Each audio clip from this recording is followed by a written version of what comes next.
Yeah,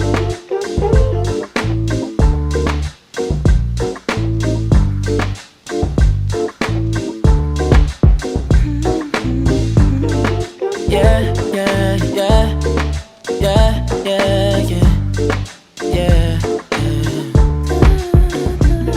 I run my fingers through her hair, and she smiles and says that she loves me. Isn't it lovely when the one you loving is the one you're loving? Elie Mystal is in the building. Hi. Hi, Karen. Thank you so much for having me. It's nice to talk amongst friends on this sad day. Yeah, I was like, come on in. What you doing today? You were like, what time? I was like, come on, let's go. For you, Angie says she stays angry. Yeah. Where are you with this? We saw it coming. We knew this was going to happen, but now that it has happened, how do you feel? And then tell me what you think. I mean, look, I've known I was going to have to deal with this decision for probably the past 20, 25 years. In my personal travels, let's put it like this. In my travels, nothing has pissed white people off, white liberals off, quite like affirmative action. You can name any other policy, and the thing that will rankle under their skin is this idea that somehow their privileged, private tutored cherubs might not get an extra bump over some Black person who they are sure is taking their kid's spot at an elite college or university.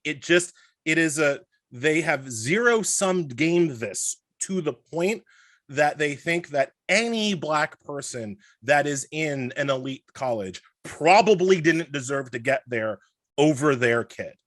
And so with that as the setup, and this is what I wrote about in The Nation, with that as the setup, the idea that this policy was coming down from the Supreme Court has been, I think, part of my consciousness, like I said, for at least the past 20 years, because they hate it so much. It was almost inevitable that eventually a predominantly white Supreme Court, with the help of their boy, Uncle Clarence Thomas, would do this. So Absolutely. now that we're here, my position is, I knew this was coming. I think you're absolutely right. First week that I showed up at Drew, somebody told me I was just there because of a program. And then that set the framework for my next 4 years. Because did I have fun? I was like, that's what the last thing you want to say to me.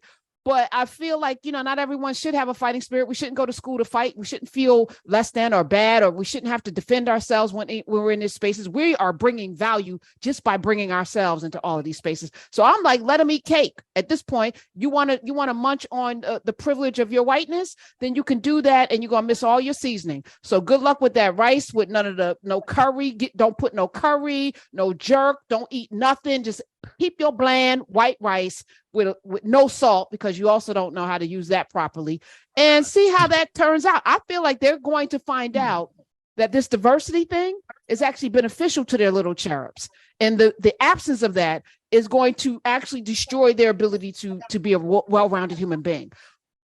Well, that's why colleges and universities, especially the good ones, especially the elite ones, will do everything in their power to keep as much diversity as possible, because the people who run those colleges and universities, predominantly white people who are in charge, understand that the educational environment is better for everybody if the classes are more diverse, and they will do everything in their power to try to keep as much diversity as possible. And we see, I'm not just speaking out of the back of my side, right? We see evidence for this in California. We see evidence for this in Michigan. In other states that have banned affirmative action at the state level, we see the elite universities in those states, the University of California, the University of Michigan, doing everything they can to still attract African-American students. It doesn't work nearly as well as it does. No, it works much worse. Right? It's much worse for everybody, but they're still going to try. So I don't think that they're going to stop trying because of the educational benefits of affirmative action. I think the problem is obviously that Black students who want to go to these elite universities, the applications, the acceptance rates are going to plummet. That's what we see in the evidence. But just to round out the point, Karen, there are not a lot of elite, rich, white parents who even want to send their kids to an all-white university, right? Or to a, not every parent, not every white parent wants to send their kids to Baylor, right? Wants to send their kids to Pepperdine. Even the parents understand that some, diversity is good for their kids. They just don't want that diversity to take the spot away from their kid. That's what it always comes down to. Diversity for thee, not for me. Make sure that my white kid gets in. And that's always what this has been about. Yeah. And I think when we shift our perspective to the Black students, they are going to really have to decide which institutions support them and apply accordingly. Because what the Supreme Court has done today is essentially said what you can't do. They did create a little carve out about what institutions may do, and that is consider race in a very narrow sense. If a student writes about race in their essay, but they have to write about it in such a way where they're explaining how race has impacted their experience and how it has impacted their character and what they can contribute to the institution. So what this creates now is a fork in the road. Institutions that care about diversity, like Elie said, can choose to tailor their messaging to invite such essays that says to the applicant, hey, we are going to listen to you explain your experience, and you can talk about what you want, including race. Institutions that don't care about those Black students and brown students and Asian students and Indigenous students, they are going to not do that. Their messaging is going to be clear that you can't include any of this talk on your application. So we're going to have to be discerning. And by the way, as you're talking about your experience, Elie, and the experience of students in higher education institutions, I'm thinking about my experience working at the law firm. I went to Howard. I went to an HBCU, undergrad and law school. Yet, when I went out there in the private sector in the world, what I got was, you're only here because of affirmative action, not higher ed affirmative action in hiring. Mm-hmm. And so you still encounter that. And that is going to be an issue still with respect to private institutions. They're also going to fall in line the same way. So we're going to see precipitous drops of diversity in those institutions as well. Not legally, but as a practical matter. Oh, as long as there's one Black person who's let in, there will be one salty, mediocre white person who's kept out, who's like, not fair, it's only because they're Black. Like, that's always going to happen. But I want to say one point to Angie's point, pulling off of Angie's point with this idea, with this fail-safe that Roberts and the conservatives are using. Oh, you can still talk about race in your college essay. That is an incredible burden shift, right? In the law, we call this burden shifting. Like, who's responsible for doing this work? It takes the responsibility for understanding about racial diversity and equity away from the admissions counselors, basically, and puts it on the shoulder of an 18-year-old writing their college essay. This is a point that my wife actually made to me after the ruling that I think is really important that people need to understand. I didn't write about race in my college essay, because I had other things to write about. I had other things that I wanted to promote about myself and my character and my worthiness, right? The idea that I have to now waste time in my own college essay explaining to some admissions counselor how racism works in my life is an anathema to me.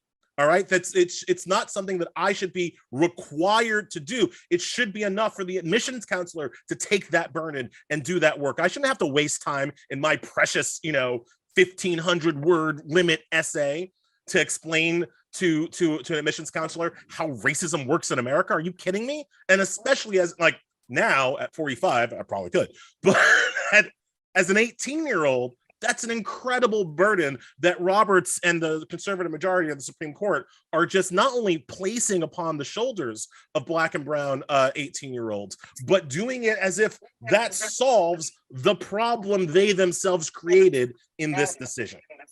Can I ask what? Yes. How this opinion has obviously the obvious effect now on higher education, but what are the ripple effects for this in other parts? Are there government programs that are going to be impacted by this? Or was this ruling narrowly tailored enough to just be about this? I'm going to guess no, but you tell me. Well, I will say, like as a formal legal concept, this case is about this case. It's about UNC, it's about Harvard. But if you look at the summary, basically the intro to the opinion, the court understands and it tracks cases that flow from education cases that extend to busing, that extend to public accommodations law. They are fully aware that this opinion is changing the course of society, even if they can sort of say technically it's only about Harvard, UNC. Again, as I emphasized earlier, Harvard was the gold standard, not only for admissions programs across higher education, but recruiting committees and hiring committees in the private sector beyond higher education. So now every institution is thinking, we don't want to get sued. We better adapt. And they're following their lead from this case. The court knows that. And the court will cite this case in other contexts. So it's only a matter of time. They have laid out the rationale and now they can just refer back. So I think lawyers in general counsel's offices across the country know that, and we're going to see some changes in how they look at recruiting, hiring, admissions, et cetera. It's like when you breach a hole in a castle, right? When you blast a hole in the wall, you don't have to tell the rest of the troops where to go. They see the hole. That's where they're going. Oh, right. So good. Yeah. So Perfect. 866-801-8255. We're going to take some calls because I promised. Sina Gasnaby is here. Angi, Marissa Porter is here. Elie Mystal is here. I also had my team tweet out your Nation article that came out today as well. You went to Harvard, Elie, and I imagine you were told by your parents that was the way to success, the pathway to success. You went to Harvard. I think you got your master's there and your law degree. Looking at this now, the value of that Harvard education provided what? First of all, I didn't get a master's. That was too much school for me. I thought you had 2 degrees from Harvard. Just the BA, just the undergraduate degree, and the law degree, not the 3rd degree. So just to be clear, what was the benefit of that to me? I'll tell you. Really, it's really clear. I was a big law Manhattan lawyer. Right. That was what I was trained to do. That's what I was doing. And I hated it. And I decided, at 27 years old that I wanted to get into journalism. Didn't want to go to journalism school because, again, that's more school and that's more money. I just wanted to get into journalism. Well, how did I do that? I basically ended up sending out cover letters to 100 different magazines, news organizations, and in and around New York City. And I was like, I don't have any journalism experience, but I have 2 Harvard degrees and I'm willing to work for free. And I got a job, Karen. I got a job, right? And that kind of started me on what is now my career. If I was trying to pull that with Princeton, probably. If I was trying to pull that with the University of Michigan, maybe. But at some point, there is a thing that doesn't happen on my resume when I'm sending out that cover letter that makes most people say, bruh, go to journalism school if you want to be a journalist and get your funky cover letter out of my inbox. Well, here's what you need to know. And this is something I tell my students because I teach journalism. Going to J school is absolutely the worst way to get into journalism because it is. And I learned that from my editorial page editor where we won a Pulitzer. Actually, he won 2. I got a Pulitzer with him. And when you came in with a J school resume, he looked at you like you were trash because you learned journalism by doing journalism. You learn journalism in the streets. There's no J school that can really teach you how to do these things. And especially today where journalism doesn't even really, I don't even know what it is. So had you done this today, hell, everybody and their mother has a media company and no more standards. So while you got in through access with your background and having Harvard on there, I have people working for me that don't even have degrees, right? Because they are out there doing the work and doing in the street. So I feel like the time that we're in is almost perfect that this is happening, because that cachet of Harvard may not matter. This goes to Angie's point, I think, directly. Like, part of the fix for what the Supreme Court has done involves employers, people, decision makers, to stop elevating Harvard above all else, right? To stop acting like there are 3 or 4 schools that are the most important schools in the world, and that these are the only places where good people can come from. Like, part of that requires a cultural shift, but these kinds of decisions is the reason why we need to have that cultural shift. There's no objective reason. And this goes also, I think, to the parents who are desperate to get their kids into Harvard and Yale and Princeton. I've made this, it's a joke, but I also believe it, that, you know, my kids would be legacies at Harvard, and I am yet still completely in favor of them taking away legacy admissions at elite universities. And if that hurts my kids, fine, they'll go to Dartmouth, they'll be fine. You know, Dartmouth. Yeah, you know, institutions need to continue. Why not Howard? Yeah. Damn, Elie. Institutions need to redouble their More efforts, help. what they've already been doing, which is recruiting from HBCUs, recruiting from TCUs, recruiting from HSIs, Hispanic Serving Institutions. You know, it's like that is part of the effort to create diversity in a way that, you know, is legally sound, and they can continue to do that. And I think students also need to be, and families, because this is a collective decision, need to be looking at those institutions that have always supported us and creating new institutions that support diversity and support specific communities, because there you don't have to write about race in your essay. By applying, we already know what you're thinking. Right. And so talk about your life. Yep. Those institutions, they want you. So it's going to be really interesting to see what happens with the HBCU, you know, and also institutions that are really serious about this will get rid of legacy admissions. They will get rid of standardized testing. They will get creative. It's the institutions that stay that are going to be making a statement that they do not want you. And we shouldn't want to go places where we aren't wanted. That's Professor Angi Porter. I misspoke. It's Angi.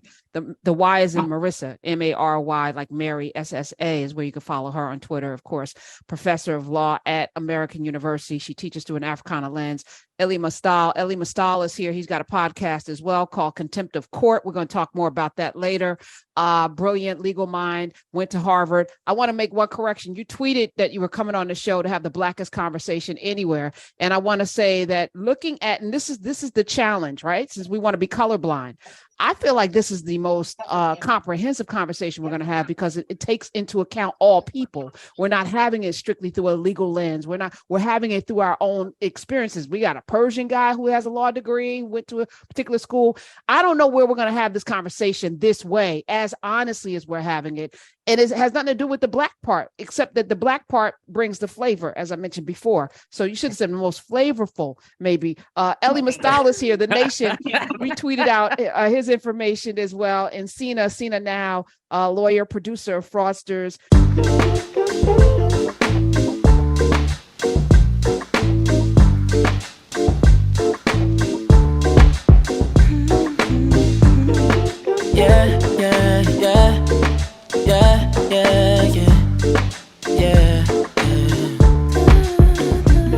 I run my fingers through her hair as she smiles and says that she loves me.